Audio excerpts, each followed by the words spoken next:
Bonjour à tous, bienvenue dans cette table ronde l'économie bleue, levier inexploité de l'économie durable. Un grand nombre d'habitants, en particulier les plus démunis, dépendent de la bonne santé des océans pour travailler et se nourrir. Aussi est-il primordial d'exploiter, de gérer, de protéger durablement cette ressource naturelle. Savez-vous que selon l'OCDE, les océans apportent chaque année à l'économie mondiale une valeur ajoutée de 1500 milliards de dollars. La santé des océans, des écosystèmes d'eau douce est fondamentale pour la croissance économique et la production alimentaire, mais essentielle à la lutte contre le réchauffement climatique. Il y a une personne qui le sait parfaitement, c'est Gunther Pauli, créateur du concept d'économie bleue, qui s'inspire des écosystèmes naturels pour résoudre les crises économiques, sociales et écologiques. Titulaire d'un MBA de l'INSEAD, il est à la fois industriel, entrepreneur et belge, c'est presque un métier. Il se consacre à la recherche de solutions permettant de régénérer la forêt tropicale et il a créé la fondation ZERI, Zero Emission Research and Initiative. Gunther Pauli, bonjour, bienvenue dans cette keynote. Alors dites-nous... c'est de la mer qui est sorti le vivant tout de même. Hein. On nous appelle des terriens, mais en fait nous sommes des marins. On a tout oublié et vous mettez le doigt là-dessus? C'est-à-dire qu'on a tant d'opportunités qu'on n'a pas notées. On est ignorant des opportunités. Alors moi, je suis toujours fasciné par tous les rapports, toutes les analyses, toutes les crises, mais ça nous amène à paralyse. Alors nous sommes avec une culture d'analyse-paralyse.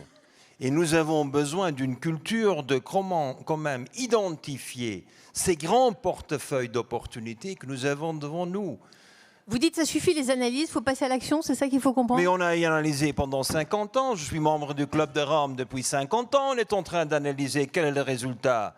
On va de mal en pire, c'est-à-dire on arrête d'analyser, on commence à faire.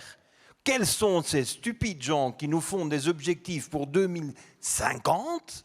Mais ils rigolent. La crise est aujourd'hui. Si moi, ma maison j'ai un incendie dans ma maison, je ne fais pas un plan pour 5 ans. Hein. J'agis. Et c'est là où il faut agir, mais pas avec les mêmes modèles d'action comme on a essayé de faire les dernières 50 années. Il faut changer, il faut innover, il faut être créatif et il faut s'inspirer sur ce grand écosystème de la nature qui est bourré d'opportunités qu'on ignore parce que nous sommes arrogants. Quand vous parliez des résultats, vous disiez regardez ce qu'on a fait sur la biodiversité. Vous pouvez revenir là-dessus? Mais parlons d'une baleine qui parle avec son petit à 3000 km de distance avec ultrasons. Alors, parlons d'ultrasons. Comment est-ce que nous communiquons quand nous sommes dans l'eau? Plongeurs, ils ne parlent pas entre eux, hein, parce qu'on ne sait pas parler entre nous. Mais pourquoi? Les animaux parlent entre eux quand ils sont dans l'eau de mer, et c'est très facile. Nous pouvons faire une communication soit avec lumière, soit avec ultrasons.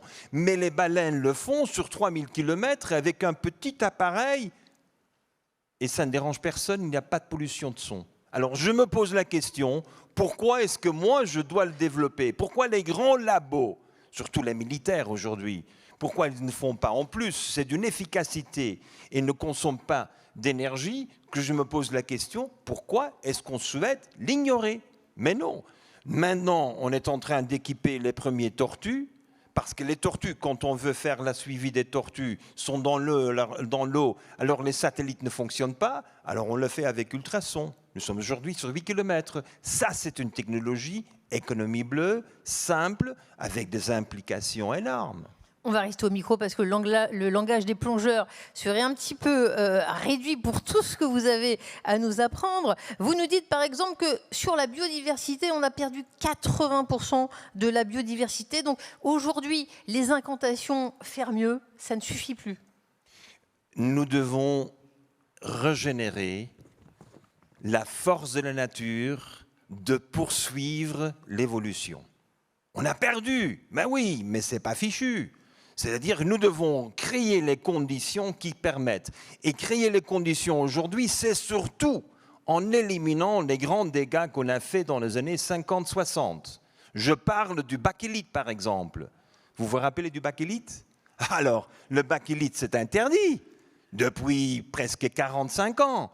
Mais aujourd'hui, quand on analyse les microparticules de plastique, on ne trouve rien du tout. Mais on analyse les nanoparticules que l'Europe, pour une autre raison, je ne comprends pas, même ne repère pas. Si vous analysez les nanoparticules, 40% des nanoparticules dans l'eau de mer, c'est du bakélite. Alors, qu'est-ce qu'on est en train de faire? Alors là, il faut mettre la technologie, la créativité sur autres solutions. Parce que les particules nano, on ne peut pas les filtrer. La filtration ne fonctionne pas. Grande opportunité d'innovation. Et l'innovation, ça se ferait avec les microfluides qui vous permettent, comme fonctionnent nos poumons. Alors encore une fois, nos poumons, c'est quoi? Ce sont 500 millions de petites mousses où passent quelques milliards de capillaires et nos poumons isolent et enlèvent seulement le CO2.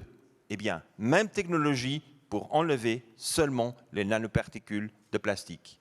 Est-ce qu'on peut parler de certains de vos projets? On a compris, vous êtes un homme d'action, de projets. Vous avez d'ailleurs un magnifique bateau Porrima pour faire de la recherche environnementale. Et je ne sais pas si vous êtes un grand amoureux de la mer, on a compris, mais votre projet, c'est à Capri. 1000 hectares pour régénérer la forêt des algues. Vous pouvez nous développer un petit peu? Et vous avez un grand expert avec nous qui parlera des algues. Il va parler, mais pour le moment, vous êtes à la tribune.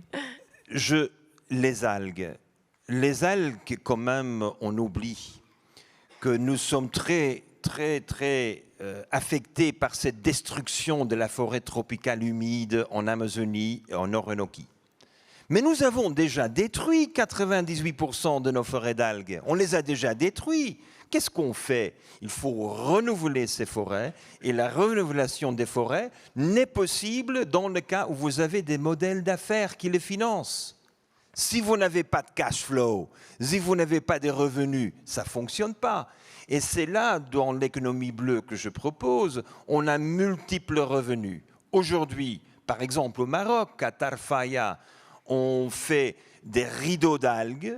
Les rideaux vont absorber, c'est-à-dire ça colle sur les algues, les microplastiques. On fait la récolte des microplastiques, récolte des algues pour faire des biodigesteurs, du biogaz, et les déchets qui en sortent, pour nous, on va en séparer les biophosphates.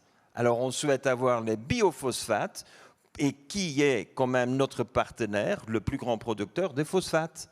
Parce qu'on a besoin des bio, il faut arrêter seulement avec les minéraux. Les minéraux sont des mines. C'est un de nos projets. Vous me disiez, c'est bien les labos, mais il faut arrêter de travailler dans les labos, il faut faire des projets. Vous regardez notamment ce qui se fait à Hierro, sur cette île en Espagne, où ils sont probablement l'une des îles les plus innovantes sur le plan écologique. Alors, El Hierro est une petite île qui avait en 2000 encore 5600 habitants. Et l'OTAN avait un grand plan d'en faire une base militaire avec des radars. Et la population a dit non. Ils m'ont invité. Je dis, dire non, c'est facile, mais vous dites oui à quoi? Et le oui est devenu le développement de 8 secteurs économiques, mais une économie pour une population de 5000. Mais aujourd'hui, on est déjà à 12 000 habitants. C'est le seul endroit en Espagne avec le plein emploi, seul endroit avec 8 nouvelles économies. Je n'ai pas le temps d'entrer dans les détails, mais comme la demande de ces économies a augmenté, consommation, eau et énergie, on a eu l'opportunité de faire la transition économique, écologique avec la première île du monde qui est devenue autosuffisante en eau et énergie avec ses propres sources. Vous qui vous indignez contre la bureaucratie, l'administration, il y a quand même la place pour l'innovation, pour exploiter cette fameuse économie bleue.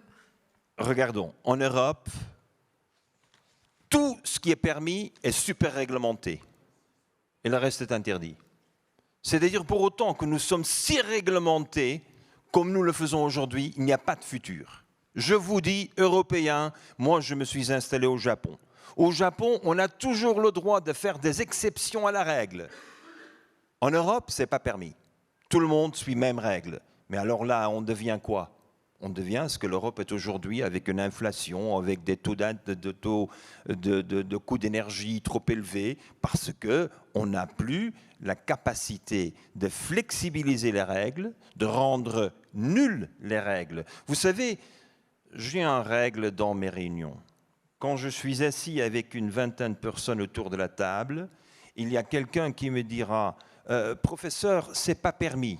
Je demande que la personne sorte de la salle afin que les gens qui ne croient pas dans la réglementation actuelle peuvent faire leur travail. Il vous reste du monde en France dans les salles quand vous faites ça? Mais évidemment, il y a Bravo. la majorité. Vous restez en deuxième semaine, non, en deuxième table ronde, puisque les scientifiques, ceux qui analysent, ils vont quand même être présents pour discourir sur ce thème inépuisable, l'économie bleue. Merci Günther Pauli pour cet entretien. Merci à vous. Et quel plaisir de parler après vous, Brice.